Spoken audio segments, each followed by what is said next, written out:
Pozdrav dobri ljudi, dobrodošli u moj novi video i u moju školu bodybuildinga, ja sam Viktor i u ovom videu ja ću vam pričati nešto o tome kako odabrati odgovarajući program treninga, to jest kako vi da odaberete najbolji program treninga za vas. Jer postoje razni programi treninga, kod nekih se trenira cijelo telo na jednom treningu, kod nekih se trenira polovina tela na jednom treningu, a druga polovina tela na drugom treningu, kod nekih je telo podeljeno na 3 dela, kod nekih na 4, 5, 6 ili više delova. Neki programi treninga podrazumevaju da se trenira samo 3 puta nedeljno, kod nekih se trenira 4 puta, kod nekih 5, 6, kod nekih se trenira svaki dan. Kod nekih programa treninga se trenira čak 2 puta dnevno, jedan trening prepodne, drugi trening poslepodne. I u zavisnosti koliko često se trenira i koliko mišićnih partija se radi na treningu, svaki taj program drugačijom frekvencijom pogađa mišiće. Tako, na primjer, neki programi pogode svaki mišić samo jednom nedeljno. Kod nekih programa se svaki mišić odradi 2 puta nedeljno, kod nekih čak 3 puta nedeljno. A kod nekih programa se pojedini mišići treniraju češće nego drugi mišići. I sada jedan neiskusan vežbač, kako onda zna koji program treninga onda odabere, koji program treninga je najbolji? I onda takvi neiskusni vežbači često gledaju po internetu i odaberu program nekog vrhunskog bodybuildera i pitaju me da li ja mogu da radim program od tog i tog profesionalnog bodybuildera.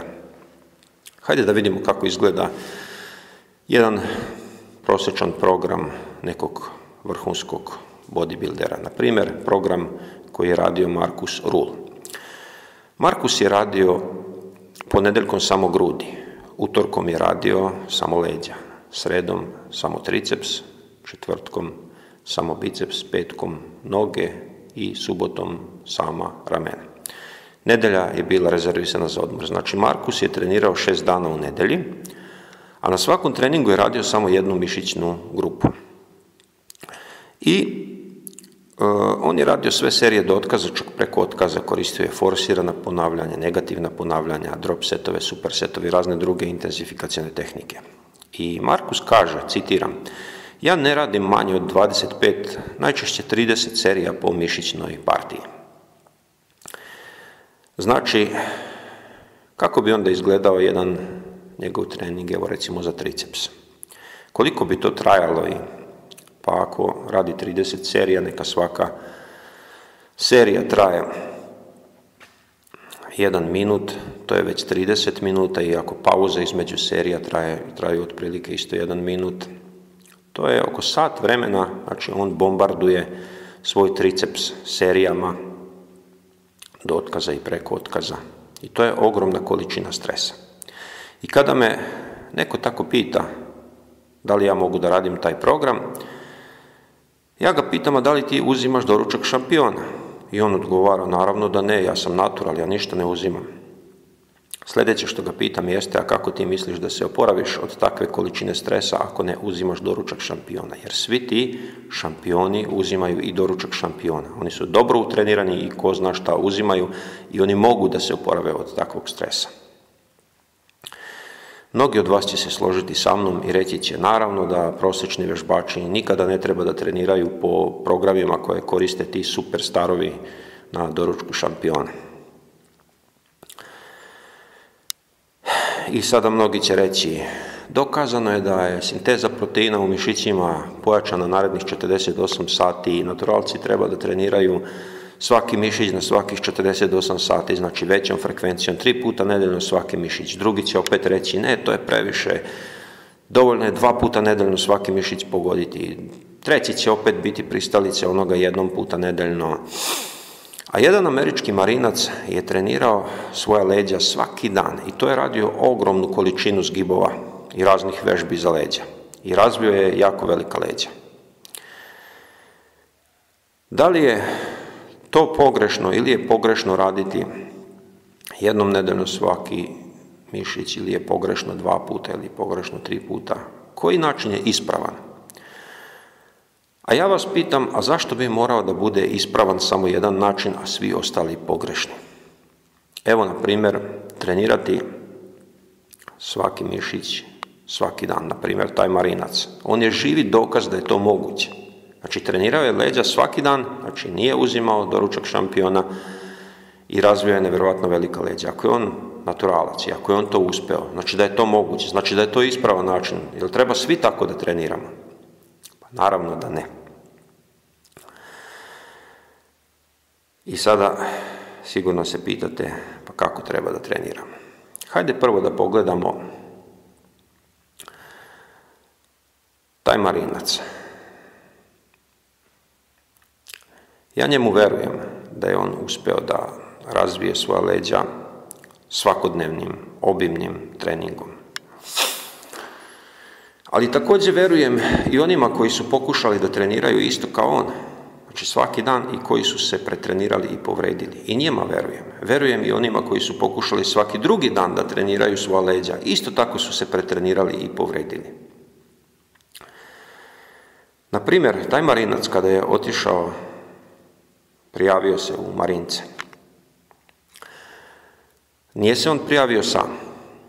Bilo je tu puno kandidata.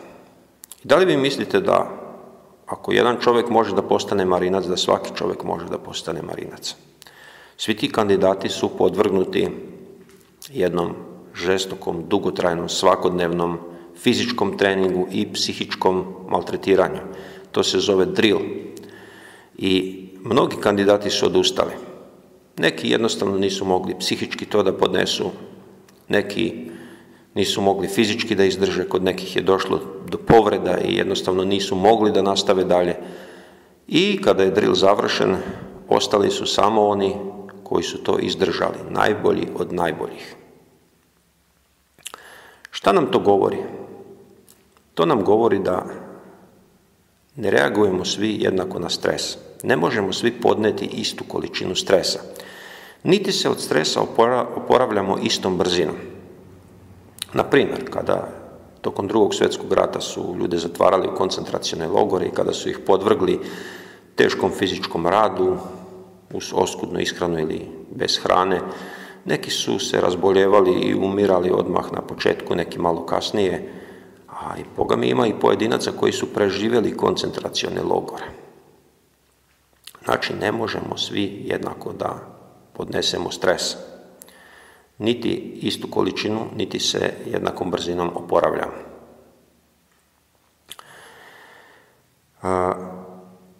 Ja ću vam sada pomoći kako vi da odaberete koji program treninga je najbolji za vas. Reći ću sada jednu rečenicu na kojoj će da se temelji ovaj video, znači srž, suština ovog video klipa. Prilagodite količinu stresa sposobnosti vašeg oporavka.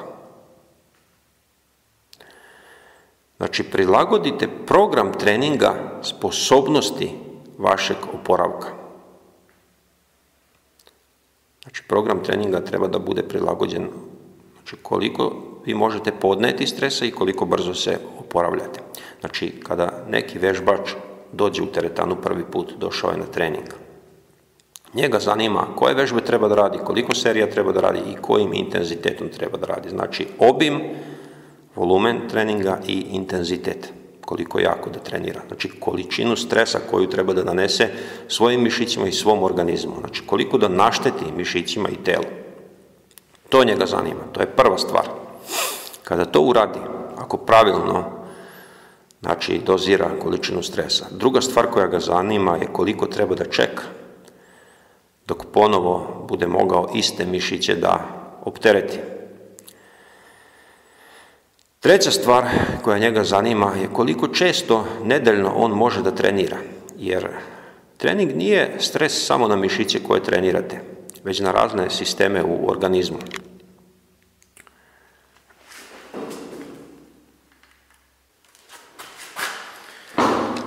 Znači, trening je stres ne samo na mišiće koje trenirate, već na čitav organizam, na razne telesne sisteme. Pričao sam o tome u klipu heterohronost procesa oporavka, to jest koliko često trenirate iste mišiće. Znači, vi naštetite i endokrinom sistemu, znači i nervnom sistemu, centralni nervni sistem, i vezivnom tkivu, i jednostavno celokupnom organizmu, oduzima vam trening energiju iz organizma. Vi se umorite, budete umorniji. Nema veze što ste vi recimo juče radili teške čučnjeve i vežbe za noge, danas ste radili mrtva dizanja i vežbe za leđa, sutra radite grudi, ramena i... Znači vi svakodnevnim treningom se umarate, oduzima vam to energiju iz organizma. I sami znate kako se osjećate kada recimo nekoliko dana niste trenirali, koliko ste motivisani i željni treninga, jednostavno pucate od snage, od energije, kao da su vam se baterije napunile do vrha. Uporedit ćemo to sa baterijama. Znači vi kada odmarate, vi punite baterije, a kada trenirate, to vam oduzima energiju, praznite baterije, umarate se. I onda recimo te osobe koje svaki dan treniraju, znači one isprazne bateriju, baterija se napuni do pola, malo više od pola i oni ponovo treniraju. I ponovo prazne bateriju, opet baterija stigne negde do pola, malo više od pola i oni opet treniraju. Znači svaki dan treniraju i nikada na trening ne idu sa punom baterijom. Dok osoba koja ima dane odmora, ona uradi trening, sutradan ne trenira, odmara. I napuni bateriju do vrha. Sljedeći trening ide na trening sa punom baterijom. I ponovo isprazni bateriju, ali opet jedan dan odmara. I opet napuni bateriju do vrha. I ta energija je nakupljena u njemu. I kada ste vi sa punom baterijom, puni energije, ta adaptivna energija je mnogo veća. Vi se mnogo bolje oporavljate i mnogo brže oporavljate. Znači, vaši mišići rastu brže i bolje nego kod osobe koja svaki dan trenira i svaki dan, njemu je ta energija uvek negde na pola, ispražnjena je. Sporije se adaptira i slabije se adaptira. I zato kada se teži, znači mišićnoj masi i snazi, kada se radi na snazi mišićnoj masi, tada preporučuju da se trenira 3-4 puta nedeljno. Najviše 5 puta nedeljno. Vi morate imati dane odmora, dane kada ne radite ništa, kada se vaša baterija puni. I kako da odredite koliko dana odmora nedeljno je vama potrebno? Pa pričao sam o tome u klipu Heterohronost procesa oporavka, to jest koliko često trenirate iste mišiće. Šta sve utiče na to koliko ćete brzo da se oporavljate? Na primjer, ne može isto brzo da se oporavlja osoba od 20 godina i osoba od 60 godina. Ne može isto brzo da se oporavlja neko ko se kvalitetno hrani, redovno hrani, uzima suplemente i neko ko se neredovno hrani, nekvalitetno hrani. Isto tako ne može isto da se oporavlja neko ko uzima doručak šampiona i neko ko ne uzima. Isto tako, na primjer, neko ko ceo dan ne radi ništa može da odmara i neko ko ceo dan cepa drva ili radi negde na mešalici lopata ili umara se, radi neke druge fizičke poslove teške ili neko ko leže ranije u krevet redovno, znači spava celu noć, a neko ko kasno leže neredovno, nema redovan kvalitetan san i tako dalje. Znači, razni faktori to utiču na to.